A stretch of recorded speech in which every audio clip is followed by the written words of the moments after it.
आक्रोश कुपवाडचा. ओळख पुसणारी कमान कोसळली, प्रशासनाला धडक देत जनतेचा आवाज बुलंद. कुपवाड शहराच्या अभिमानाची ओळख ठरलेली संत रोहिदास महाराज चौक आणि लोकशाहीर अण्णाभाऊ साठे प्रवेशद्वाराची भव्य कमान एका चारचाकी वाहनाच्या बेफाम धडकेत क्षणार्धात जमीनदोस्त झाली आणि संपूर्ण परिसरात हळहळ व्यक्त होऊ लागली. ही केवळ एक कमान नव्हती, तर कुपवाडच्या सामाजिक सांस्कृतिक अस्मितेचे प्रतीक होती.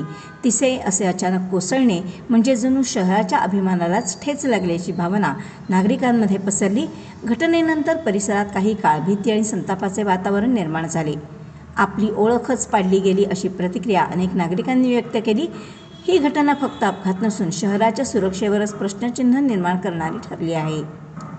याच पार्श्वभूमीवर आपण नगरसेवक माननीय प्रकाशदादा पाटील, नगरसेविका माननीय मालुश्रीताई खोत, माननीय सनीभाऊ धोत्रे, माननीय सागरदादा खोत, माननीय अमोल कदम, शिवसेना कुपवाड शहर प्रमुख शिंदे गट तसेच सामाजिक कार्यकर्ते माननीय स्वप्नील खोत यांनी तातडीने महानगरपालिका प्रशासनाशी धडक बैठक घेतली.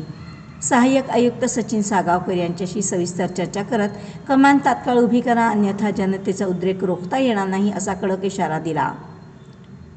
नेत्यांनी प्रशासनाला स्पष्ट शब्दात सांगितले, ही केवळ दुरुस्ती नसून अस्मितेचा प्रश्न आहे, त्यामुळे कोणतीही दिरंगाई न करता तात्काळ हाती काम घ्यावे अशी ठाम भूमिका मांडण्यात आली.